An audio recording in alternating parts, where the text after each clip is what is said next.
ना इधर ना उधर, सीधे मुद्दे पर नजर। क्या है आज की खबर, आप देखना शुरू कर चुके हैं न्यूज़ 18 आपके पुनीत के साथ। तो अमेरिकी राष्ट्रपति डोनाल्ड ट्रंप और इजरायली प्रधानमंत्री बेंयामिन नेतन्याहू की भीषण युद्ध छिड़ जाने की चेतावनी के बाद हमास ने आज शनिवार को 3 बंधकों को रिहा कर दिया।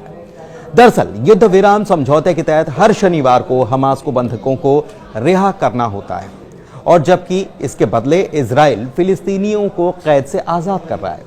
हालांकि इस बार स्थिति गंभीर तब बन चुकी थी जब अमेरिकी राष्ट्रपति डोनाल्ड ट्रंप का बयान आया और इसमें उन्होंने हमास को चेतावनी दे डाली थी और कहा था कि अगर शनिवार दोपहर 12 बजे तक हमास सभी बंधकों को रिहा नहीं करता तो कड़ा एक्शन शुरू हो जाएगा। ट्रंप की इस चेतावनी के बाद इजराइल के प्रधानमंत्री बेंयामिन नेतन्याहू ने भी इसी भाषा में कड़ी चेतावनी जारी कर दी थी, जबकि हमास ने भी बंधकों के रिहाई से इनकार करते हुए आरोप लगाया था कि इजराइल लगातार सीज फायर का उल्लंघन कर रहा है और इसीलिए वो बंधकों को रिहा नहीं करने वाले। हालांकि शुक्रवार आते आते ये कड़े तेवर दोनों ही तरफ से थोड़े थोड़े नरम पड़े और इजराइल ने मध्यस्थों के जरिए हमास को यह संदेश पहुंचाया कि अगर वो पहले के युद्ध विराम के समझौते के तहत 3 बंधकों को रिहा करते हैं तो ये युद्ध विराम पहले की तरह जारी रहेगा, और हुआ भी यही। हमास की कैद से इजरायली बंधकों के रिहाई के बाद इजराइल ने भी शनिवार को 369 फिलिस्तीनी कैदियों को छोड़ दिया। टाइम्स ऑफ इजराइल की रिपोर्ट के मुताबिक इन कैदियों को एक खास तरह की टी शर्ट पहनाकर रिहा कर दिया गया। इन पर हम न भूलेंगे और न माफ करेंगे लिखा हुआ है। दरअसल हमास हर बार इजरायली बंधकों के रिहाई से पहले एक इवेंट करता है जिसमें बंधकों को लाया जाता है, उनसे हमास की तारीफ करवाई जाती है और इसमें हजारों की तादाद में फिलिस्तीनी साथ खड़े होते हैं, झुकते हैं। इजराइल इस बात से खासा नाराज था। लगातार ये सब कुछ हो रहा था और इजराइल इसे नौटंकी बता रहा था। आज भी हमास ने तीन इजरायलियों को रिहा कर दिया और इसको लेकर एक इवेंट आयोजित किया। सीज फायर डील के तहत इन तीनों बंधकों को गाजा के खान यूनिस इलाके में सुबह 10 बजे के करीब, जो कि इजरायली समय के अनुसार है, उसके मुताबिक रेड क्रॉस के सुपुर्द इनको कर दिया गया, उनके हवाले कर दिया गया। इसके बाद इन्हें इजराइल की सेना के हवाले किया गया। रिहा होने वाले तीनों पुरुष बंधक हैं जिनके नाम सागोई डेकेल चेन, साशा ट्रोफानोव और डुएर हॉर्न है।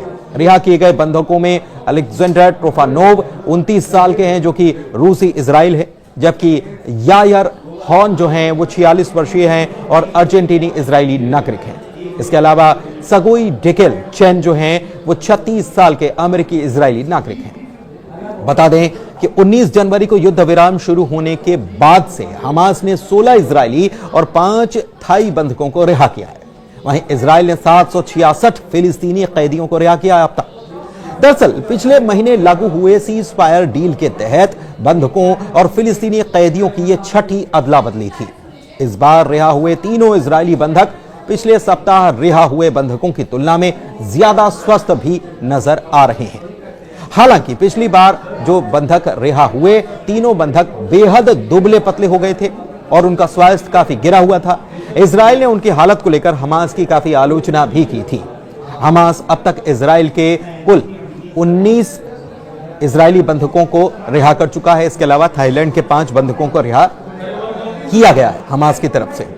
इसके अलावा अगर बात की जाए तो हमास की तरफ से लगातार ये बात कही जाती रही कि वो उल्लंघन कर रहा है इजराइल इस पूरे युद्ध विराम का। आईडीएफ ने कहा कि रिहा किए गए तीनों बंधक 498 दिन के बाद इजराइल लौटे हैं। इन तीनों को मेडिकल चेकअप के लिए आईडीएफ कैंप ले जाया गया। बताएं कि 7 अक्टूबर 2023 को हमास के हजारों लड़ाकों ने इजराइल पर हमला कर 1200 से ज्यादा लोगों की हत्या कर दी थी और इसके साथ 250 से ज्यादा लोगों को बंधक बना लिया गया था। हमास की कैद में अब भी 75 लोग मौजूद हैं, जिनमें 41 जीवित हैं जबकि 34 मृत हैं।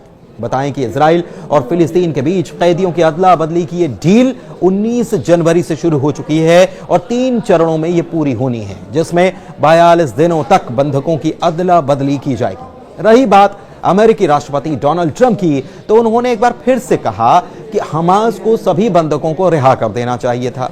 ट्रंप ने कहा कि अगर मैं होता तो शनिवार के दिन गाजा पर कोई कड़ा कदम जरूर उठाता, लेकिन मैं ये नहीं कह सकता कि इजराइल क्या करेगा। ट्रंप का यह बयान हमास की तरफ से बंधकों की रिहाई के पहले यानी कि शुक्रवार वाले दिन आया था। उन्होंने फिर से कहा था कि शनिवार 12 बजे तक सभी बंधकों को हमास अगर रिहा करता है कि नहीं, यह देखा जाएगा। इस पर हमारी नजर बनी हुई है। इस मामले में दूसरी तरफ ट्रंप को नाराज किए बिना मौजूदा युद्ध विराम समझौते की शर्तों पर कायम रहने की मांग हमास से की गई थी इजराइल की तरफ से।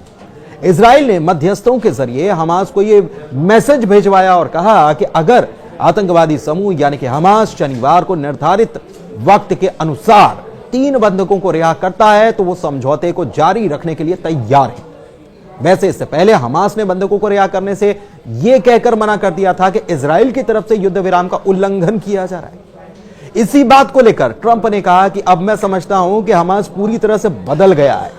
वे बंधकों को फिर से रिहा करना चाहते हैं और इसकी शुरुआत उनके ये कहने से हुई, हम बंधकों को रिहा नहीं करने जा रहे हैं जैसा हमने कहा था। हालांकि ट्रंप ने कहा कि हमास को सभी बंधकों को रिहा कर देना चाहिए था, लेकिन कुल मिलाकर अब हमास की तरफ से बंधकों को रिहा किया गया है। इजराइल ने जो मांग की थी, हमास ने उस मांग को पूरा भी किया है। दूसरी तरफ इजराइल ने भी फिलिस्तीनियों को रिहा कर दिया है। यानी कि जो कहा जा रहा था कि शनिवार 12 बजे के बाद अगर हमास रिहा नहीं करता और सभी बंधकों को रिहा नहीं करता तो उसके बाद कुछ बड़ा गाजा में होगा और गाजा पे बड़ा अटैक हो सकता है। फिलहाल के लिए तो यह थम गया है, लेकिन फिर से अगले शनिवार का इंतजार है, क्योंकि अगले शनिवार को हमास क्या करता है और इस बीच क्या कुछ होता है, इस पर नजर बनी हुई है।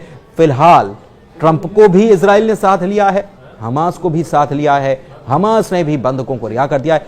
वरना यह स्थिति बन रही थी कि हमास के साथ कुछ अरब मुल्क भी साथ खड़े होते नजर आ रहे थे, क्योंकि ट्रंप की तरफ से बयान दिया गया था कि गाजा से फिलिस्तीनियों को हटाना है, गाजा को खाली कराना है, उनको वहां से विस्थापित करना है, क्योंकि गाजा को हमको रीडेवलप करना है।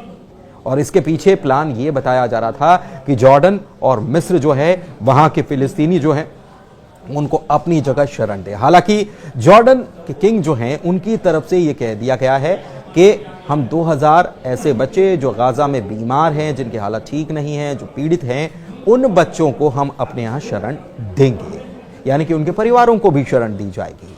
लेकिन बाकी लोगों का क्या होगा, क्योंकि 23 लाख से ज्यादा फिलिस्तीनी हैं, और क्या इनको वहां से विस्थापित कर दिया जाएगा?